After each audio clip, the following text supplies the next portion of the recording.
a mais um ABMed no ar, dessa vez trazendo para vocês a ABMed Info. Hoje eu vou estar trazendo um tema muito legal, muito interessante, deu muito trabalho para pesquisar isso aqui. São 15 fatos sobre tuberculose. Então, para vocês que gostam de tuberculose, que acham que é uma doença legal de ser estudada, querem saber curiosidades históricas, querem saber coisas que vão ser úteis para a prática clínica de vocês, por que não? Vocês acessam esse site aqui, acessam esse vídeo aqui que vocês vão estar recebendo todas essas informações. A gente reuniu 15 coisas bem bacanas para se falar aqui sobre tuberculose.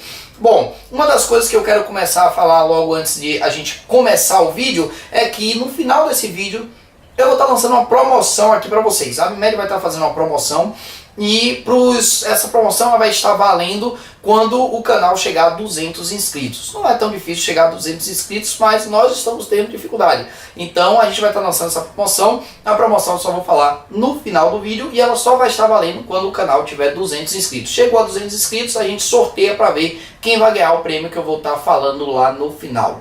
Sem mais delongas, vamos para 15 fatos sobre tuberculose. Falando primeiro sobre a doença mais antiga do mundo, esse é o fato número 1. Sim, a tuberculose é considerada por muitos a doença mais antiga do mundo. Para você ter uma ideia, se encontrou o bacilo de Koch, que é o bacilo álcool-ácido resistente responsável por causar a doença tuberculose, já foi encontrado em fragmentos de vértebras lombares de múmias que datam de 3.500 anos antes de Cristo. Então imagine você que há 3.500 anos antes de Cristo já se existia tuberculose. E ela vem aí de 3.500 anos até os anos atuais, passando por todo tipo de pressão de seleção natural, resistindo e resistindo bem. A tuberculose é uma das bactérias mais resistentes, isso não tenha dúvida, nem à toa que ela é classificada como álcool ácida resistente. E ela resiste durante de 3.500 anos até agora, aí passando por toda a pressão natural, chegando até os dias de hoje firme, forte e resistente.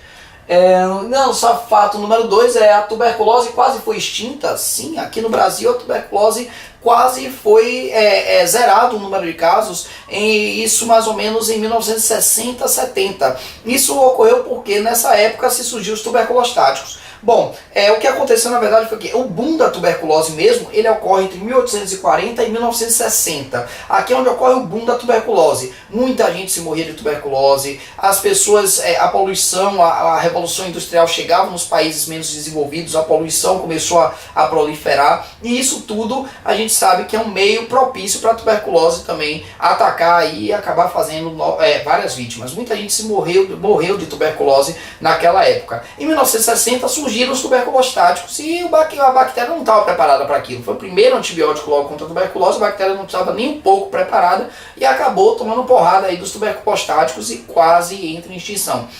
O Ministério da Saúde tem dados de que entre 60 e 70 o número de casos reduziu drasticamente de tuberculose e se falava em extinguir a doença do Brasil. Entretanto, no início para o final da década de 70 surge uma doença aí que vai causar um campo propício para a proliferação da tuberculose, que é o HIV. O HIV, sem sombra de dúvida, propiciou que mais pessoas tivessem a tuberculose e acabou que nessa brincadeira aí vários bacilos resistentes acabaram surgindo aos tuberculostáticos e acabou que a doença voltou com tudo, voltou mais forte do que era antes e agora para a gente tratar uma dificuldade miserável. A gente usa 4 drogas e ainda assim tem vários pacientes que não respondem bem. Então, mas sim, ela já quase foi extinta. É o nosso fato número 2. Fato número 3, falando sobre tuberculose. Tuberculose atinge sistema esquelético? Então, tinha um professor meu na faculdade que falava que tuberculose pode atingir tudo. Existe tuberculose renal, tuberculose laríngea, tuberculose pleural, tuberculose pulmonar, tuberculose cerebral e sim, existe tuberculose óssea. É conhecida como mal de Pote. Então, mal de Pote é a doença que é conhecida tuberculose quando atinge o sistema esquelético. Normalmente essa doença atinge vértebras lombares. Eu já falei disso lá atrás, lembra lá da múmia de 3.500 anos? O bacilo foi achado na vértebra da múmia. Então, existe sim tuberculose óssea e é uma doença difícil de tratar, como toda doença, como toda bactéria que penetra em osso, é muito difícil de tratar, mas está aqui, existe aqui uma ressonância magnética mostrando mais ou menos a degradação que um bacilo de Koch faz no osso. E aquela paciente, você sempre deve pensar em tuberculose óssea num paciente que vem fazendo investigação crônica de uma dor lombar, associada aí uma febre que de início normalmente é tratado como febre de origem determinada e fica com essa febre aí de longas datas, crônica, associada à dor lombar. Isso pode ser mal de Pote. Então tá aí, pensem sempre, tuberculose pode dar em tudo quanto é lugar e em osso também.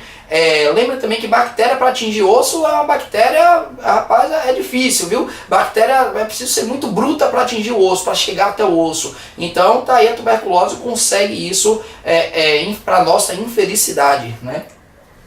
Tuberculose primária ou secundária? Depende. Se for a primeira contato com o bacilo, você vai desenvolver uma forma chamada tuberculose primária, que é a forma mais comum em crianças. Então a criança desenvolve uma forma de tuberculose chamada tuberculose primária, onde radiograficamente ela dá essa imagem aqui desses nódulos calcificados, que se biopsiados eles são caracterizados como nódulos com anátomo patológico de necrose caseosa. Então, assim, a característica de necrose caseosa é patognomônica de tuberculose, e esses nódulos calcificados são chamados de nódulos de Ghon. Então, quando você vê uns nódulozinhos desse calcificado em paciente com clínica para tuberculose, se for criança ainda mais, pode apostar que isso pode ser um nódulo de Ghon, e se os nódulos de Ghon se unem, eles formam um complexo de nódulos conhecidos como complexo de Henke. Então, nódulos de Ghon se unem formando um complexo de Henke e anatomopatologicamente se mostram com foco de necrose caseosa patognomônico de tuberculose. Já se a tuberculose for secundária, que é a mais comum em adultos, essa tuberculose é aquela que cavita, é aquela que ele já teve o contato prévio, já tem um sistema imunológico já preparado para o bacilo, e aí quando o bacilo vem, ele vai lá, forma as células gigantes de Langerhans, né? Os macrófagos se unem formando aquelas células gigantes de Langerhans e literalmente batem naquela colônia de bacilo que está alojada no parênquima pulmonar. A partir do momento que eles começam a devorar, por assim dizer, a colônia de bacilo, eles desencadeiam uma reação inflamatória naquele parênquima e cavita aquele parênquima, dando essas imagens clássicas de cavitação que a gente vê aqui no raio-x. Fato número 5. Por que os escarros hemoptoicos? Bom, a partir do momento em que existe a cavidade, a resposta inflamatória que ali se desencadeia pode atingir um vaso, pode atingir o parênquima a ponto de penetrar num vaso e aneurismar esse vaso. Esse aneurisma é conhecido como aneurisma de Rasmussen. Então a gente vê aqui na figura, ó, um vaso pulmonar aneurismado na seta em vermelho, quase no mesmo diâmetro da aorta. E esse é o aneurisma de Rasmussen, que se estourar, se esse aneurisma romper, o paciente vai fazer escarro hemoptoico em grande quantidade. Então, assim, é um dos principais uma das principais gravidades da tuberculose é um aneurisma de Rasmussen quando rompe e ele começa a fazer aqueles escarros hemoptoicos sem parar. Pode até levar o paciente a choque, então choque hemorrágico. Então você imagina que daí esse aneurisma de Rasmussen que é responsável pelos escarros hemoptoicos. Onde as cavitações são mais comuns? Bom, eu acabei de falar que a cavitação só ocorre se você tiver sistema imunológico para poder bater no bacilo que está ali no parênquima pulmonar. A partir do momento que suas células, seus macrófagos se reúnem, formando as células gigantes de Langerhans, e vão lá e batem no bacilo, comem o bacilo, eles comem junto, eles levam junto o parênquima, eles lesionam aquele parênquima pulmonar e cavitam aquele parênquima. Mas onde é mais comum essas cavitações? No ápice. Por quê? Bom, o pulmão ele é mais oxigenado no ápice e vascularizado na base. Então ele tem mais oxigenação no ápice e mais trama vascular na base. O bacilo, ele, além de ser álcool-ácido resistente, o bacilo da tuberculose, ele tem tropismo por oxigênio. Então ele vai procurar mais o quê? O ápice pulmonar. Ele vai lá no ápice pulmonar para poder formar suas colônias de bacilos lá no ápice. Junto com ele vai também os macrófagos para poder tentar contê-los lá no ápice do pulmão, e é lá onde são formadas as cavitações. Então tá aí o motivo porque as cavitações são mais comuns no ápice. É simples, o ápice é mais arejado e o bacilo tem tropismo por oxigênio. 7º fato: como é a radiografia de um paciente com tuberculose associado ao HIV? Bom, muita gente pensa que pelo paciente ter HIV ele tem que ter um pulmão todo cavitado. Não é assim não, gente. Eu falei lá nas curiosidades anteriores que o pulmão ele só cavita se eu tenho um sistema imunológico competente para formar células gigantes de Langerhans para irem lá bater no bacilo. Se eu não tenho esse sistema, eu não formo células gigantes de Langerhans, eu não faço reação inflamatória naquela região onde está o bacilo. E eu acabo desse jeito não cavitando. Então, é comum o paciente com HIV não tratado, óbvio, eu estou falando daquele paciente com HIV imunossupresso, descompensado, que nunca usou antirretroviral na vida, é comum esse paciente ele não cavitar. O raio-x dele pode vir com alterações mínimas, inclusive para você pensar em outras doenças que não tuberculose. Né? Então, ao contrário do que muita gente pensa, paciente com HIV não cavita com tanta facilidade. Então, a maioria dos raios-x, inclusive, não tem cavidade do paciente com HIV, porque ele não tem sistema imune para formar a cavidade. Mais uma vez, relembro aos senhores, quem forma a cavidade é o sistema imunológico e não o bacilo.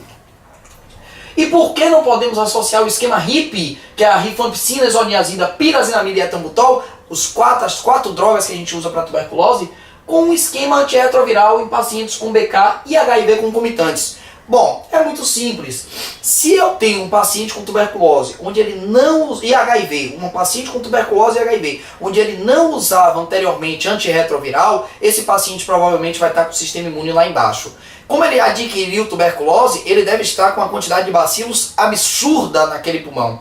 Aí você imagina que eu pego e entro com um esquema HIP para matar o bacilo e ao mesmo tempo eu acrescento o antirretroviral. O antirretroviral vai levantar rapidamente o sistema imunológico desse paciente e a resposta imunológica que esse paciente vai fazer, aquela quantidade imensa de bacilos que está ali, é uma coisa que vai lesionar o parênquima pulmonar de uma forma agressiva demais. Então a gente evita usar o antirretroviral junto com o HIP para justamente evitar uma síndrome que a gente chama de síndrome inflamatória da reconstituição imune. Essa síndrome inflamatória da reconstituição imune é o que vai lesionar o parênquima pulmonar, fazendo com que a tuberculose se torne ainda mais agressiva do que ela já é. E pode levar inclusive o paciente à morte. Então a gente evita introduzir a terapia antirretroviral junto com o sistema HIP por causa dessa síndrome inflamatória da reconstituição imune. Além disso, existe um outro motivo. Ambas as drogas, tanto as drogas do HIP quanto as drogas do TARV, da terapia antirretroviral, ambas são hepatotóxicas. Ou seja, ambas agem no fígado, causando hepatotoxicidade. Então é adequado que eu aguarde um tempo para que eu possa introduzir o antirretroviral antes de introduzir os dois juntos e sobrecarregar ainda mais o fígado. Então, esses são os dois motivos para que eu não trate duplamente um paciente HIV e tuberculose com HIP e antirretroviral. Primeiro o HIP vai dar conta de matar a quantidade de bacilos. Quando a quantidade de bacilos estiver bem pouquinha, você levanta a resposta imunológica desse paciente para que ele não faça uma resposta imune naquele pulmão muito forte e acabe lesionando, agredindo ainda mais aquele pulmão. Entendido?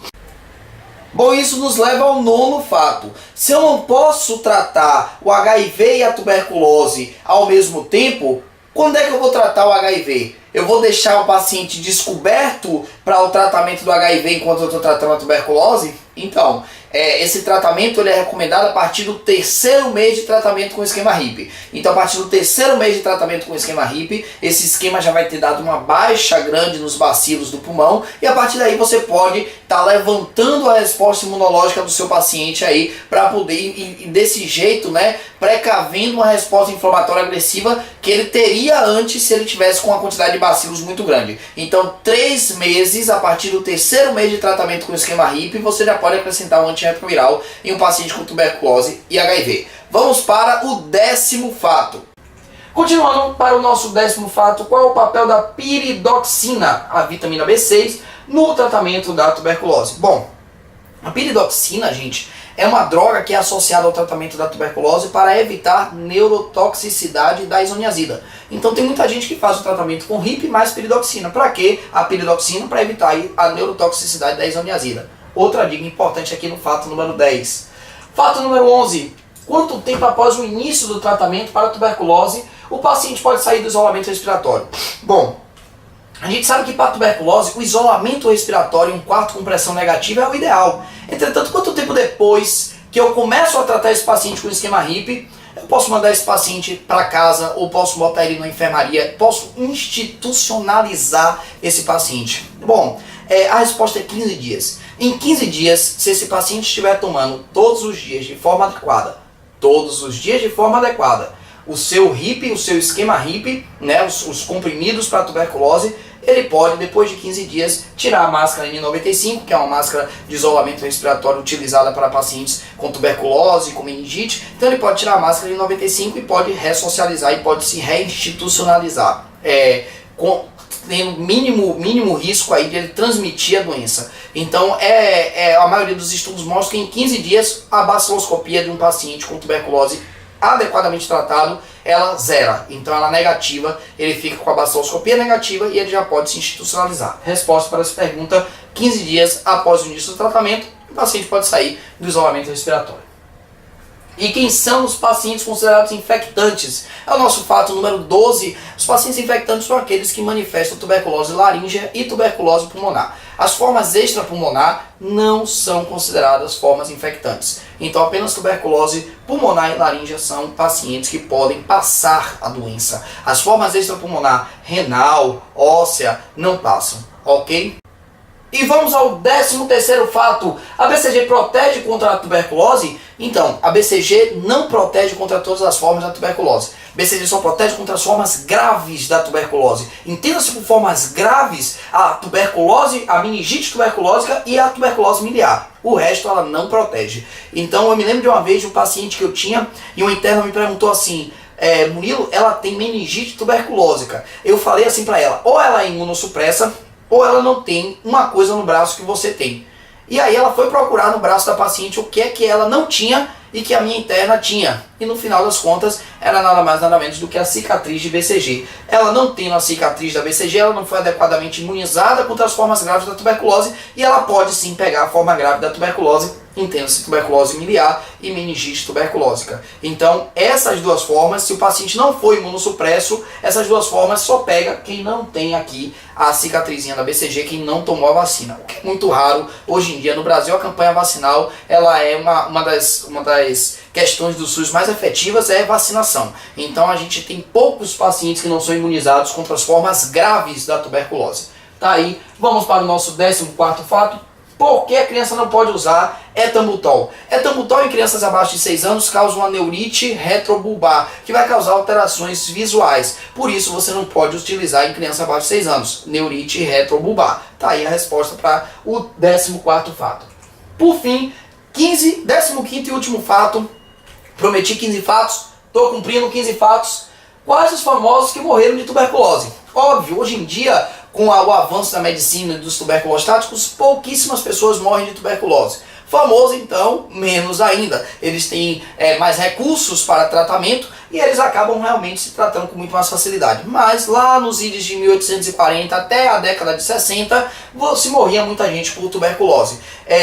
Principalmente ali naquela fase do romantismo, da segunda geração do romantismo, que foi a fase onde mais se aflorou a tuberculose. Era a fase onde as pessoas bebiam muito, o sistema imunológico baixava muito e eles viviam em locais apertados, com outros pacientes, com outras pessoas que tinham tuberculose, viviam em prostíbulos, etc. E aquilo ali era o antro da tuberculose. E aí se morria muita gente nessa brincadeira aí. E aí a tuberculose levou o Dom Pedro I, levou Augusto dos Anjos, levou Castro Alves, poeta baiano, né, da terceira fase do romantismo, e levou também outras celebridades mundiais, como Chopin, por exemplo, mundo afora. Então assim, a tuberculose matou muita gente, como eu falei, principalmente na segunda fase do romantismo, naquela época literária do romantismo, onde era uma fase mais mórbida, era uma fase que o pessoal andava em cemitério, andava em prostíbulo demais, então assim, ela acabou agindo mais nessa fase aí.